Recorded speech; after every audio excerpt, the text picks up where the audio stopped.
An I-team investigation, the city of Palm Springs' lack of oversight directly led to the loss of more than $700,000 taxpayer dollars, according to a new Riverside County grand jury report.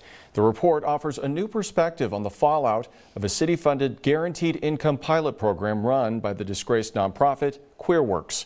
I spoke today with Palm Springs Mayor Ron DeHart about the new report and what the city is now doing to make sure this does not happen again. All right, Ron, first off, your reaction to this new grand jury report and just how big of a black eye is this on the city of Palm Springs? Well, it's certainly something that we have known about and known that it's coming. So it's great that the grand jury has taken the time to come up with this comprehensive review to make sure that nothing's being missed on the city's side. So I appreciate it. I think it helps to make sure that as we go forward as a city, that we make sure that there's processes in place to help prevent this type of oversight from happening down the road. Tell us more about that. I mean, obviously $700,000 worth of taxpayer money is now gone. So how are you going to help prevent this from happening again? The important element that has come out of this is the city manager and our finance director. They've implemented milestone markers and procedures to put in place when funds are distributed in the future, that there are additional eyes looking at not only the disbursement, but what the requirements of that disbursement are.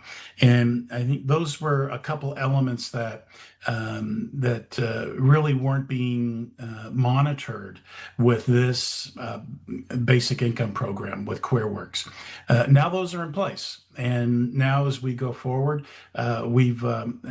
staff is paying attention to this in a way that we clearly were not looking at it before.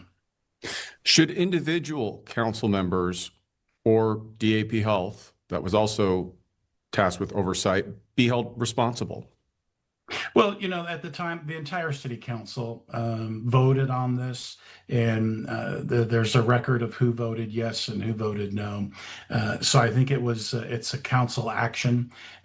Council should be held to a high standard here, and the city. The city needs to be held to the highest standard possible. Obviously, Ron, I don't have to tell you, a lot of people are disgusted by this, and the reaction on social media is pretty fierce.